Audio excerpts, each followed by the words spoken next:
Olá, ouvintes da Rádio CBN Juiz de Fora.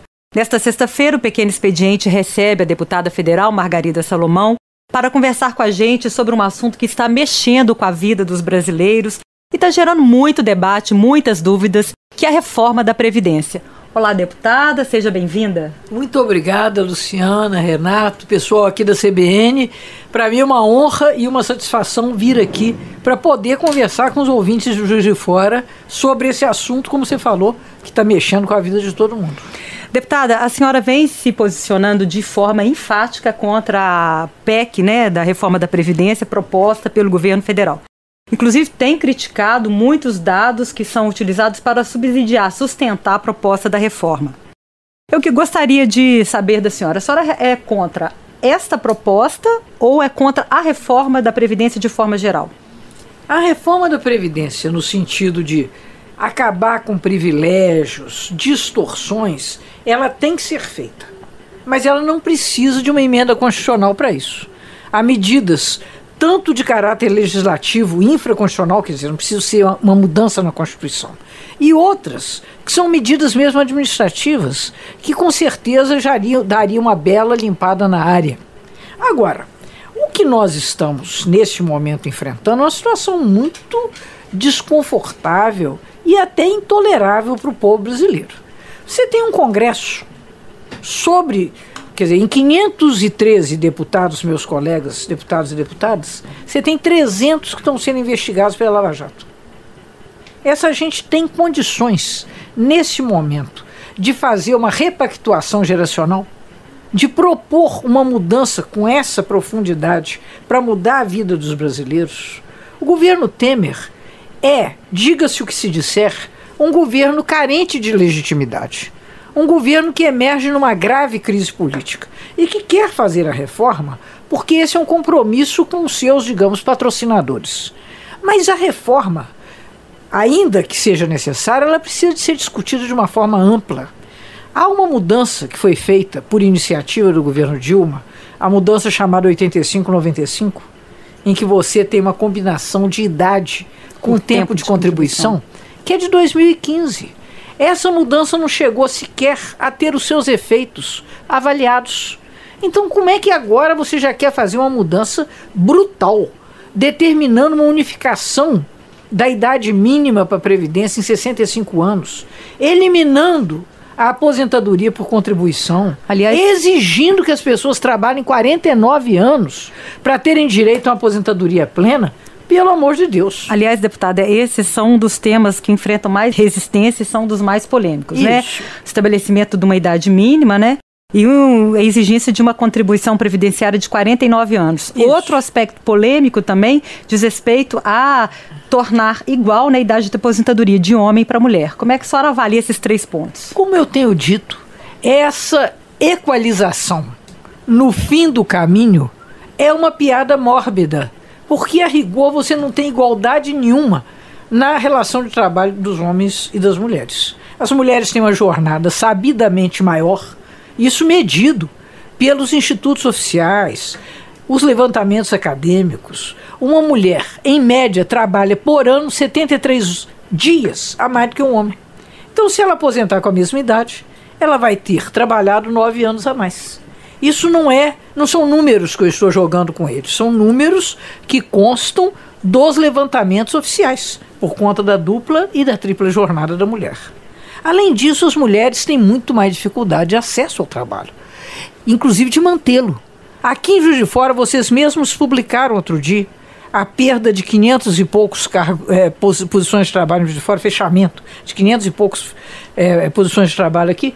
400 dos postos de trabalho perdidos foram perdidos por mulheres. Então você tem que quando você começa a desempregar, você desemprega as mulheres primeiro. Você exigindo esse tempo de contribuição, porque quando a gente fala em 49 anos, nós não estamos falando em 49 anos de trabalho. A maioria dos brasileiros faz 49 anos de trabalho brincando. É 49 anos de contribuição. Pense em pessoas que têm empregos intermitentes, que são a maioria dos brasileiros, que não são funcionários públicos, que não trabalham em bancos, que não trabalham de uma forma mais privilegiada. Você trabalha aqui, aí você é mandado embora e você arranja um emprego daqui a 3 meses, daqui a 4 meses, esse período você passou sem contribuir. Então, a rigor, os 49 anos é para começar. Então é uma coisa que nós não podemos concordar. Não há igualdade entre os homens e as mulheres no trabalho, não há por que ter igualdade entre homens e mulheres na hora de aposentar. E a mesma coisa a gente pode falar sobre os trabalhadores e trabalhadoras rurais, que afinal de contas também enfrentam uma situação de trabalho muito mais dura do que os trabalhadores urbanos. Isso está claro pelos levantamentos feitos pelo Ministério da Saúde com relação à saúde do trabalho. A saúde do trabalhador urbano é melhor do que a do trabalhador rural por causa das condições em que esses operam. Sol, chuva, lama, poeira. Tem muito mais gente trabalhando no campo aos 40 anos com problema de coluna do que, por exemplo, entre os trabalhadores urbanos. E outra coisa que eu queria mencionar por último é a questão do magistério. Nesse país, todo mundo diz, educação tem que ser prioridade. Mas como é que a educação pode ser prioridade e você investe contra os professores da educação básica? Aliás, contra as professoras, porque 85% do professorado brasileiro é constituído de mulheres. Então essa reforma é de fato uma reforma machista, é uma reforma contra as mulheres, contra aquelas que são mais de metade da população brasileira e do eleitorado também. Por isso que na quarta-feira passada, o povo brasileiro mandou um recado importante para quem não é politicamente surdo. Vocês não votam com a gente agora, nós não vamos votar em vocês ano que vem. Então esse é um dado pesado. Agora, Margarida, a questão da reforma da Previdência já sendo discutida há muito tempo, na necessidade de uma reforma. Houve um perfil demográfico que mudou, de certa forma. O número das pessoas aposentadas tem aumentado, a proporção na sociedade, e em contrapartida, o percentual da população econômica ativa tem permanecido estagnado nesse cenário. Isso de uma forma bem concisa. Caso a oposição consiga barrar essa reforma apresentada pelo atual governo, como você acha que tem que ser conduzida essa discussão? Há de fato realmente uma necessidade de uma reforma da Previdência mais imediata e talvez menos radical? Meu caro Renato, tenho o prazer de estar conversando com um jornalista que é mestre em ciência política. Um dos maiores fracassos em termos de predição científica no mundo é de um pensador chamado Malthus, que previu que a população humana ia crescer de tal modo que nós explodiríamos as condições do planeta de alimentar. Hoje tem fome no mundo, mas não é por falta de comida, é por falta de justiça. Malthus não poderia prever as mudanças no trabalho, as mudanças tecnológicas que levaram a que hoje o argumento demográfico daquela altura fosse encarado como até de uma forma ridícula. Eu acho que considerar a questão da Previdência exclusivamente sob essa ótica é distorcer tudo. Porque você não pode congelar as condições de trabalho como elas foram e estão sendo considerados, os dados estão sendo considerados, são de 2009. Renato, você não aceitaria isso de um bolsista de iniciação científica, que ele trabalhasse com projeção de dados fixos para uma época que, inclusive, em relação a agora, são 7 anos de defasagem. Em relação a gênero, em relação à composição social do trabalho, em relação à remuneração, em relação à natureza do trabalho. O que nós temos diante de nós é uma situação completamente diferente. O argumento demográfico não se sustenta. Outros países do mundo envelheceram e sustentaram a sua população idosa, por exemplo, taxando a riqueza do mundo. Isto é uma coisa que no Brasil não se faz. O Brasil é um dos únicos países do mundo que não taxa o lucro das empresas, o lucro dos acionistas. Taxa o salário, você paga imposto de renda. Taxa a produção. As empresas pagam imposto de renda. O lucro não. Mas para que isso fosse utilizado para financiar a Previdência, também seria necessário uma reforma, né? Visto que hoje a gente vive um modelo de repartição. Você teria que ter uma reforma tributária. E isso sim é necessário, uma grande repactuação. E rever também, no caso da Previdência, as generosidades seletivas. Porque você tem generosidades com filantrópicas que têm que ser encarados criteriosamente.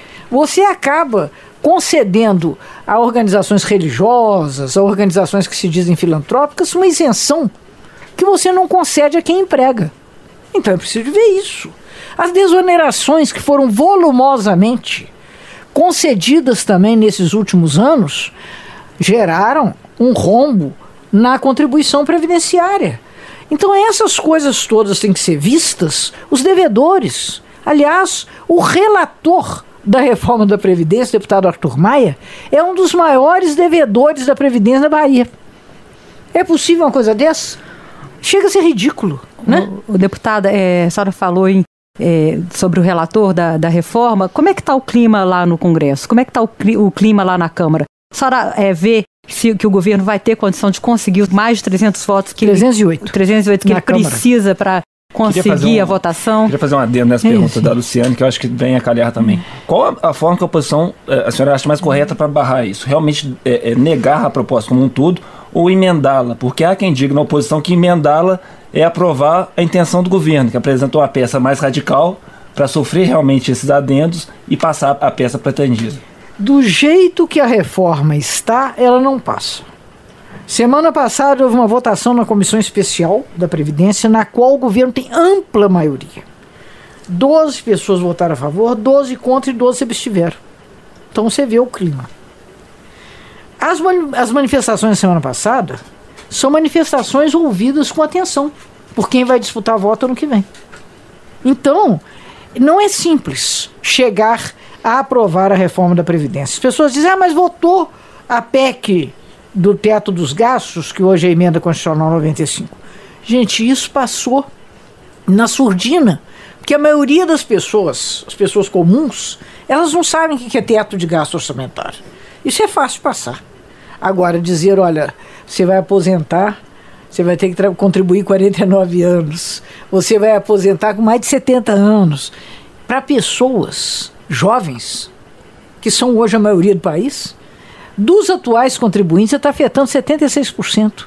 Dizer para quem vai se tornar, enfim, pensionista, uma viúva, falar, olha, você não pode acumular a sua pensão de viúva com a sua aposentadoria que você adquiriu tendo contribuído como trabalhador a vida inteira. Isso não é simples. Então eu acho, Renato, que no momento você tem uma tendência contra a reforma. Pode ser que alguma coisa venha a ser, em termos de redução de danos, emendada. Mas aí eu acho que desfigura por completo, como disse, aliás, o ministro Henrique Meirelles. Falou, olha, se tirarem a idade, se deixarem tirarem a unificação da idade para homens e mulheres, nem vale a pena. Bom, então não vai valer a pena, porque eu acho muito difícil que no Congresso se vote contra as mulheres brasileiras. Como é que está a tramitação da reforma trabalhista? Essa é mais perigosa, porque essa vem sorrateira. Enquanto está todo mundo debatendo a Previdência, e a Previdência é difícil de passar pelas razões que você deu. Você precisa de quórum qualificado, 308 votos em 2 turnos na Câmara, depois tem que ser votado em 2 turnos no Senado, porque é uma mudança na Constituição. Essa não é um projeto de lei simples. Então isso pode ser votado de uma forma terminativa, quer dizer, final, na comissão onde ela está sendo examinada. Claro que há pressão política para levar isso a plenário, mas só para você ter uma ideia de como é que isso está fatiado. A proposta que veio do Senado, não é isso? É a proposta. Você tem, na verdade, um feixe de propostas. Nessa semana, dia 22, quarta-feira, vai ser levado à votação na Câmara uma proposta que já foi votada no Senado, que é um projeto de lei que o Lula tinha solicitado a retirada dele da Câmara, mas que nunca foi retirado, na verdade, continuou lá, e eles vão votar generalizando de uma forma absolutamente atribulada as possibilidades de terceirização, ampliando do setor privado para o setor público e permitindo que atividades, não só as atividades meio, também as atividades fim, sejam terceirizadas. Então isso é uma precarização generalizada do emprego no Brasil. Eu acho que enquanto a Previdência está sendo combatida de uma forma muito intensa, a reforma trabalhista ela vai chegando assim meio escondida e ela, a meu ver, constitui uma imensa ameaça para os trabalhadores brasileiros. Você sabe por quê? A hora que terceirizar tudo, você sabe quem é que vai negociar com seu patrão? Você mesmo. Porque aí você perde a proteção do seu sindicato. Então, essa, na verdade, é a maldade que está embutida nisso tudo. Ah, não, mas vai facilitar, vai flexibilizar a legislação trabalhista. Veja, a legislação trabalhista CLT, ela já é modificada em quase 80% da sua proposição original. Mas você não pode abrir mão de direitos, vamos dizer assim, fundamentais, de férias, 13º, seguro-desemprego, uma série de condições que diferenciam o serviço público do serviço particular, do serviço privado. Isso não pode ser simplesmente apagado. Jornada de trabalho 12 horas, o que é isso? O que é isso? Ah, mas se for combinado... Bom, os trabalhadores brasileiros nesse momento, eles estão numa situação de muita fragilidade. O desemprego está aí comendo solto, como se diz na gíria. Então é essa hora que nós vamos dizer, não, nós preferimos negociar do que resguardar os nossos direitos que estão gravados na legislação. O momento é péssimo, não é hora de fazer isso. Deputada, o tempo acaba sendo curto para discussões tão relevantes e pontuais, mas acredito que a senhora conseguiu aqui deixar seu ponto de vista e contribuir para essa discussão tão relevante hoje para a sociedade que está... Esse debate está tão abaixo. Está vivendo isso, né? A gente agradece a presença. Eu que agradeço muito a você, Luciana, a toda a equipe que está aqui participando desse programa, e nós esperamos que o esclarecimento da população leve a bom termo e que essas reformas não parem o país. É melhor o país para essas reformas. Obrigada, deputada.